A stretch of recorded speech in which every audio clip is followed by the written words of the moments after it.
forever, whether you like it or not. You're listening to the Corbett Report. Hello friends, James Corbett here, CorbettReport.com. It is currently the 18th of March 2020 here in Japan. It is still St. Patrick's Day in New York City, and although that generally would mean happiness and partying, and I would expect Jason Burgess to be out having fun with his friends, no, not this year, not in 2020. That's not the way 2020 is rolling. So today we're going to be talking once again to Jason Burgess. If you're not subscribed to him, why not? I wholeheartedly implore people who have not been watching his coverage over the last few weeks to go back and do so, because you will see everything he's been talking about has been coming true in the news a few days later, and it's remarkable to watch, because obviously Jason knows what he's talking about, and he has been following this story like a hawk regarding specifically what's happening there in his backyard in New York State. Jason Burgess, thanks for coming back on.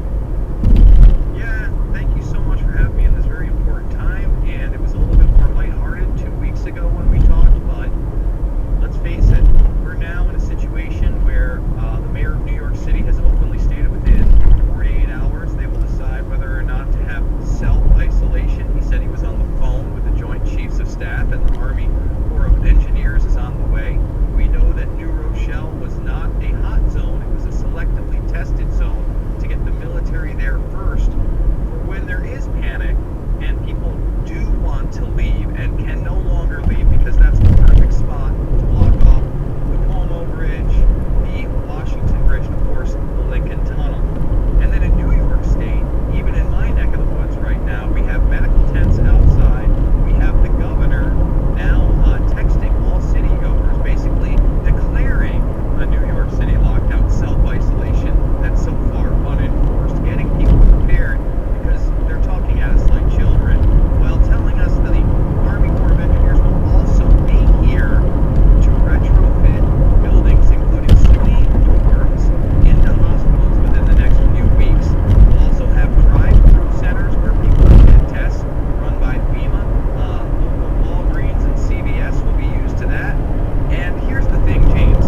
The selective testing has been extremely low in New York to keep not only the panic in New York down, but the global panic down. Because it'll be beyond the United States, especially with the way the economy has crashed as we predicted.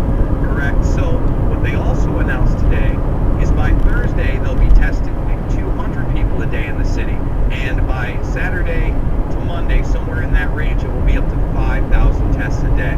With those results coming in, there will be massive fear at the amount of people that test positive to this, because a lot of people have been positive for this for months. It is just now that the martial law and the police state is rolling out, not only in New York, but the National Guard officially in 18 states.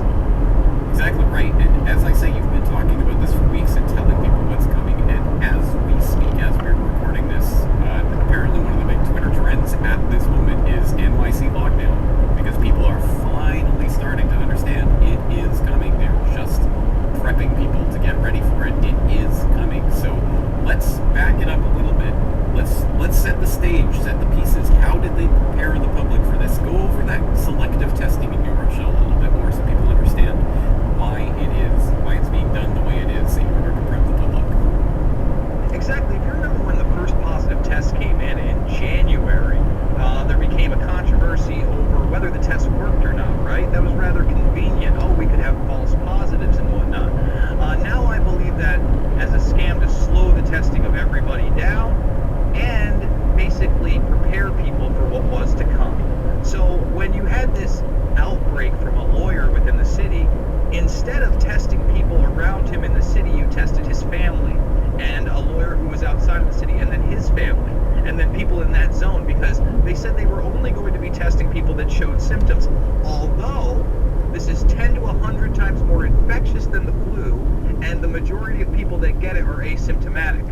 Well, that shows you would do selective testing and then say that hot zone was there. Anybody can look at a map